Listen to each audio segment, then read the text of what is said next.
खबरों पर। पाकिस्तान से माता पिता की तलाश में इंदौर आई मूक बधिर गीता के माता पिता की तलाश अब लगता है जल्द खत्म होने की कगार पर है। कई सालों से इंदौर में रहकर गीता के माता पिता को तलाशने की कवायद इंदौर की ही एक संस्था के संस्थापक ज्ञानेंद्र पुरोहित और उनकी पत्नी लगातार कर रहे हैं। और अब जब माता पिता के मिलने की उम्मीद जागी तो एक नियत स्थान पर रखकर उसके माता पिता की तलाश युद्ध स्तर पर की जा रही है। वहीं गीता महाराष्ट्र और तेलंगाना बॉर्डर स्थित परभणी में एक परिवार ने गीता को पहचान लिया है। पाकिस्तान से भारत आई मूक बधिर गीता इंदौर से अपने परिवार से मिलने और इनके मूल स्थान वाले प्रदेश परभणी यानी महाराष्ट्र में प्रशिक्षण रोजगार प्राप्त करने यूनिवर्सल सॉलिडेरिटी मूवमेंट महालक्ष्मी नगर इंदौर से प्रातः 8 बजे टेम्पो ट्रैवलर बस से रवाना हुई। वर्तमान में रोटरी क्लब ऑफ इंदौर आदर्श के सदस्य ज्ञानेंद्र और मोनिका पुरोहित की संस्था आनंद सर्विस सोसाइटी में निवासरत है। इस संस्था के द्वारा रोटरी डिस्ट्रिक्ट, जिला प्रशासन, सामाजिक न्याय विभाग इंदौर और इंदौर पुलिस के अथक प्रयासों से गीता के मूल स्थान का पता ढूंढ निकाला है। गीता के साथ ज्ञानेंद्र पुरोहित महिला स्टाफ और पुलिस स्टाफ परभणी छोड़ने जा रहे हैं।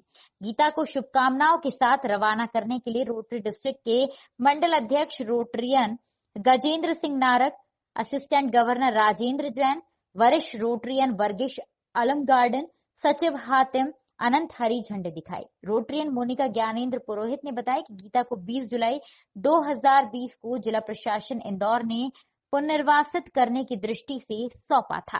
गीता को आनंद सर्विस सोसाइटी मूक बधिर दिव्यांग संस्था में अंडर ऑब्जर्वेशन में रखकर इसके खाने पीने और अन्य बातों पर ध्यान दिया गया तो ये बात ज्ञात हुई कि महाराष्ट्र और तेलंगाना के आसपास की हो सकती है।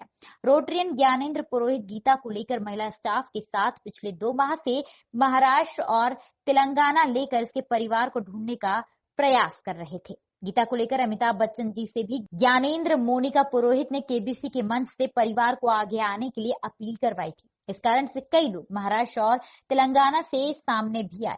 कई परिवारों से गीता की बात करवाने के बाद परभणी जिले के जिंतूर के एक परिवार का पता चला है। गीता को उनसे मिलवा दिया गया है।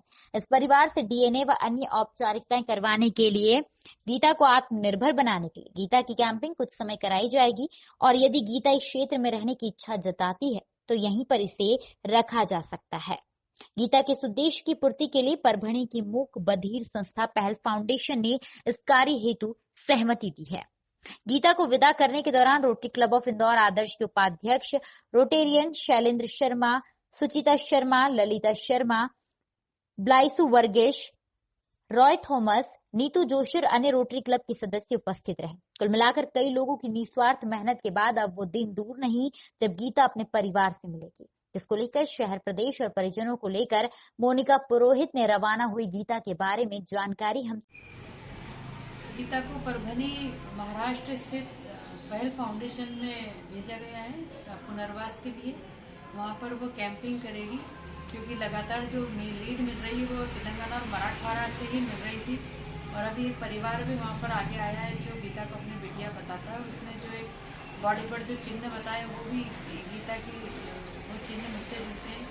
सारी भौगोलिक कंडीशन भी जो गीता बताती थी वो वहाँ पर मिल गई। और जो ट्रेन का वो बताती थी और समय बताती थी वो भी वहीं से मैच हो रहा है। सचखंड एक्सप्रेस जो 10-11 बजे चलती थी, तो ये सारी चीज़ें मिल रही है। तो इसके लिए अभी गीता को वहाँ पर अस्थायी रूप से कैंपिंग के लिए रखा गया है क्योंकि बार बार गीता को यहाँ से वहाँ ले जाना संभव नहीं हो पा रहा था क्योंकि साथ में एक लेडी स्टाफ, एक जेंट्स स्टाफ को ट्रैवल करना पड़ता था और इतना ट्रैवलिंग कोविड के समय पर रिस्की था। गीता को भी वहीं पर रखा गया है और जब भी कोई लीड मिलेगी तो वहाँ पर जाया जाएगा और उसकी मदद की जाएगी। और इस बीच अगर गीता डीएनए के लिए तैयार आती तो उस परिवार से डीएनए होने पर आगे की चीज़ें संभव हो पाएगी। धन्यवाद। मैं मोनिका पुरोहित, संचालक आनंद सर्विस सोसाइटी। इसका सबसे बड़ा होता है गीता के माता पिता को ढूंढने के लिए भारत सरकार, मध्य प्रदेश सरकार और इंदौर पुलिस प्रयास कर रही है। लगातार हम लोग प्रयास करते रहे हैं। हमारी जो आनंद सर्विस सोसाइटी है, मैं ज्ञानेंद्र पुरोहित हूँ, मोनिका पुरोहित जो मेरी वाइफ हैं, और हमारा पूरा टीम आनंद सर्विस सोसाइटी का लगा हुआ है। इंदौर पुलिस लगातार प्रयास कर रही है और आज एक नई चीज हुई है। गीता जिनके लिए आज जो परभणी के पास में ये कौन सा जिंतूर एक जगह है, यहाँ परिवार ने दावा किया कि गीता हमारा बेटी है। तो ये माँ है जो ये कह रही है कि गीता इनका बेटी है और ये सिस्टर है। माँ का नाम क्या है? मीना। माँ अपना नाम मीना बताते हैं और आपका पूजा। पूजा बोलते हैं कि वो इनका बहन है और इसका नाम क्या है? राधा। ये बोलते हैं कि इसका नाम राधा है। और हमारे साथ अनिकेत सेलगांवकर हैं जो पहल फाउंडेशन परवनी से है और ये लगातार हेल्प कर रहे हैं। इंदौर रेलवे जीआरपी पुलिस से साधना बघेल हैं। तो एक ये मानवता का रिश्ता बनाने की बात हुई है। आज भागमारे साहब जो एजुकेशन एक्सटेंशन ऑफिसर हैं परवनी में, वो इनके अंकल लगते हैं, उनके यहाँ पर आए हैं। उन्होंने बिल्कुल बेटी जैसा इसको, उनका बेटी भाई बच्चे आप सब साथ में होके उसका हेल्प कर रहे। और इन्होंने कहा आपको क्या लगता है ये आपका बेटी है, आपके परिवार का बेटी है? जी। तो ये सारी चीजें अपनी जगह हैं। साइंटिफिक प्रोसेस होती है, डीएनए होता है, सब कुछ होता है, रिश्ता होता है जो दिल से अपनाने का होता है। गीता से हम पूछेंगे, सारे लोग अच्छे हैं, खाना सब खिलाया। गीता भी बहुत खुश हुई, यहाँ पर सबको मिलकर गीता भी बहुत खुश हुई है, तो हमें बहुत अच्छा लग रहा है। तो हम लोग यही कहना चाहते हैं कि गीता भी बहुत खुश है और ये परिवार के लोग भी बहुत खुश हैं। ये दादी है। ये दादी हैं। हाँ, हालांकि गीता एकदम से रिकॉग्नाइज नहीं कर पा रही है, बट गीता को भी एक परिवार चाहिए है और परिवार को भी गीता चाहिए, ये गीता जैसी बिटिया चाहिए।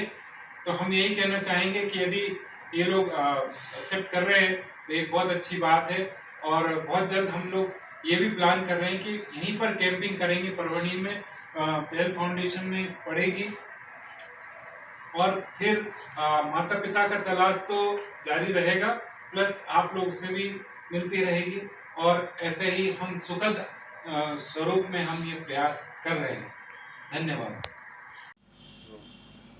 मैडम, काफ़ी परिश्रम रहा आपका गीता को उसके परिवार से मिलाने के लिए। फिलहाल क्या अपडेट है गीता का, कहाँ के लिए रवाना हुई है और क्या उम्मीदें आप करते हैं? गीता के लिए हम लोग लगातार प्रयास कर रहे थे। हमारे पास 20 जुलाई को गीता उसकी स्वयं की मर्जी से यहाँ पर आई थी और हम लोग लगातार इसको ऑब्जर्व कर रहे थे। तो जैसे जैसे हम ऑब्जर्व कर रहे थे, जो सबसे बड़ा हमको जो क्लू मिला था, पहला वो ये था कि इसकी सीधे तरफ की नाक में छेद है और इसका जो चावल खाने का स्टाइल है वो हमको कुछ दक्षिण भारतीय से मिलता जुलता लगा। और इसने कुछ एक बात, हम कई सारी चीज़ें हमको बताती थी कि जैसे इसके गांव में चावल का खेत है, गन्ने का खेत है, मूंगफली की खेती है, रेलवे ट्रैक है, मैटरनिटी होम है और एक नदी है बहुत बड़ी। और वो लीड के कारण, और इसके जो रेलवे स्टेशन है वहाँ पर 2 ही भाषाओं में लिखा रहता था, इंग्लिश और हिंदी। एक्चुअली जब हम ये सारी चीज़ें सर्च करते करते एक बहुत छोटी सी सर्च पर पहुँचे तो वो ये था कि ये कहीं ना कहीं, और इसके जो लुक्स थे वो दक्षिणी टाइप के थे। तो हमको लगा कि या तो तेलंगाना या महाराष्ट्र की हो सकती है। महाराष्ट्र के ऊपर हमको थोड़ा डाउट इसलिए ला रहा क्योंकि जो मराठी है वो देवनागरी स्क्रिप्ट में ही लिखी जाती है। तो ये बचपन में ये नहीं समझ सकती थी कि मराठी और हिंदी में क्या रहा है, बस ये देवनागरी समझकर उसको ये बोलती होगी। वहीं से हम लोगों ने अपना काम चालू करा। इसको पहली बार पुरोहित जी और हमारे लेडी स्टाफ, जीआरपी के हमारे स्टाफ इंदौर से और इंदौर डीआईजी साहब की काफ़ी सारी उसमें हमको मदद मिली और हम लोग उसको पहली बार जब लेकर गए तो वहीं से सारी लीड निकल कर आई। तेलंगाना से और महाराष्ट्र से करीब 7 परिवारों ने हमसे संपर्क करा। कुछ का हमने जब इनसे बातचीत करी तो काफ़ी सारी चीज़ें रिजेंबल नहीं हुई, लेकिन एक जिंतूर के एक परिवार ने जो हमसे संपर्क करा वो एक बहुत बड़ा था। वो सेकंड टाइम पे हमको लीड मिली। वो गंगाखेड़ परभनी जो रेलवे स्टेशन छूट गए थे वहाँ जब इसको फिर से टीम लेकर गई है, ज्ञानेंद्र जी जो हमारी संस्था के प्रमुख फाउंडर हैं, उनके साथ ये बच्ची गई तो वहाँ पर एक परिवार सामने आया और उनका नाम है मीना नाम है उनका। और उन्होंने जो रिजेंबलेंस बताई वो गीता के साथ काफ़ी मिलती जुलती थी। परिवार काफ़ी अभी उनकी आर्थिक परिस्थिति इतनी नहीं है कि वो काफ़ी सक्षम है, एक सामान्य सा परिवार है वो। और वहाँ उसकी लीड हमको काफ़ी मिलती जुलती लगी। जैसे कि उनका जो एक कल्चर, एक पहली बात तो थी कि वो लोग शाकाहार थे। जो काफ़ी सारे जो परिवार आ रहे थे वो लोग नॉन वेजिटेरियन थे, तो वहीं पर वो चीज़ें हटती थी। वो लोग शाकाहार थे और वो लोग पूजा पाठ का और फूल बेचने का काम करते थे। तो वो ये बचपन में बताती थी कि हम लोग पूजा पाठ करते थे हमारे घर में। दूसरा उन्होंने एक चीज़ बताई कि उनका जो घर था वो वो किसी खेत का इन्हें रखवाली करते थे, चौकीदारी करते थे, तो वो खेत गन्ने के थे और मूंगफली के खेत थे। अब बचपन में घूमने के समय ये सब चीज़ें एक बच्चा नहीं समझ सकता है कि खेती खुद की है दूसरे की है। दूसरा ये जो समय बताती थी वो बोलती थी कि सूरज थोड़ा सा ऊपर चढ़ा था और मैं ट्रेन में बैठी थी। आज वहाँ से जो एक ट्रेन चलती है सचखंड एक्सप्रेस, जो वहाँ से चलती है और सीधे अमृतसर को जोड़ती है और वहाँ से वो समझौता एक्सप्रेस पाकिस्तान के लिए जाती है। आज भी उसका समय 10 और 11 के बीच में ही उस रेलवे स्टेशन पर रुकने का। दूसरा इसने बोला था कि चलने के 1 या 1.5 घंटे बाद वहाँ पर शंटिंग हुआ था, उसका इंजन चेंज हुआ था, भाप से वहाँ पे इलेक्ट्रिफिकेशन पे आया था वो इंजन। आज भी वहाँ पर मनमाड़ जो 1 घंटे बाद जो परभनी के बाद में जो जगह आती है वहाँ पे आज भी शंटिंग होती है, डीजल से इलेक्ट्रिफिकेशन आज भी वहाँ पर होता है। और वहाँ से सचखंड एक्सप्रेस वो होती है जो डायरेक्ट अमृतसर को जोड़ती है। ये सारे लिंक हमको मिले। माँ ने एक हमको बहुत बड़ी जो लीड दी थी वो दी कि इसके पेट पे जलने का निशान है। जब जीआरपी पुलिस की जो लेडी स्टाफ है उन्होंने जाकर और माँ ने स्वयं जाकर देखा, उसी जगह पर वो जलने का निशान था। डीएनए अभी होना बाकी है, वो तो गीता की कंसेंट के कारण ही डीएनए हो पाएगा, क्योंकि वो 18 साल से बड़ी है, तो जब तक वो हानि करेगी डीएनए नहीं हो सकता है। लेकिन परभनी की एक संस्था है, पहल फाउंडेशन है, वहाँ पर अभी उसको कैंपिंग के लिए रखा गया है, क्योंकि बार बार इंदौर से वहाँ ले जाना और संभव नहीं, क्योंकि उसके साथ में जाने के लिए एक लेडी स्टाफ को चाहिए होता है। हमारे ज्ञानेंद्र जी जो ट्रस्टी है उनको जाना होता है। दूसरा है कि गीता अभी तक हवाई यात्रा बहुत करती थी, तो उसको स्लीपर में जाना बिल्कुल जमता नहीं है। तो हमने ये सोचा कि बार बार जाने से अच्छा है कि इसको कैंपिंग के लिए वहाँ रखा जाए। बार बार पेरेंट्स से ये मिलेगी तो शायद इसकी मेमोरीज और पॉलिश होगी और इसको कुछ याद आएगा, और मिलने से भी इंटीमेसी डेवलप होती है। 20-21 साल से अगर आप अपने परिवार से दूर हो तो एक प्यार वाली भावनात्मक रूप से अभी दूर हो गई हो परिवार से, तो संभव तो वहाँ रह रहे थे वो फीलिंग आ जाए उसको। और अगर इसके अलावा भी वहाँ से कोई लीड मिलती है, क्योंकि इसकी लीड हमको ज़्यादातर उसी क्षेत्र से मिलती है, महाराष्ट्र तेलंगाना से, तो वहाँ हमको ले जाने में अब समय नहीं लगेगा ज़्यादा। वहाँ पर एक जने को जाना है और वो सारी चीज़ें ट्रैक हो सकती है। मतलब ये कहा जा सकता है कि एक लंबी मेहनत के बाद, एक मशक्कत के बाद अभी उम्मीद करें कि गीता अपने परिजनों के पास में आप लोगों की मेहनत के बाद पहुँचेगी। जी, हम लोग तो यही सोच रहे हैं कि वहाँ पर हम लोग बिल्कुल सही जगह पे पहुँच चुके हैं, और अभी गीता कंसेंट दे दे और डीएनए होता है तो इसकी पुष्टि एकदम फाइनल होगी। और ईश्वर से हम दुआ करते हैं कि ईश्वर हमको, हमारी नेक नियत थी तो ईश्वर गीता को उसकी मंजिल तक पहुँचा दे। आपका परिचय? मैं मोनिका पुरोहित, आनंद सर्विस सोसाइटी की डायरेक्टर। द नेटिजन न्यूज से सिटी रिपोर्टर साजिद खान की रिपोर्ट। फिलहाल अभी के लिए बस इतना ही। लगातार खबरों के लिए आप बने रहिएगा हमारे साथ। नमस्कार।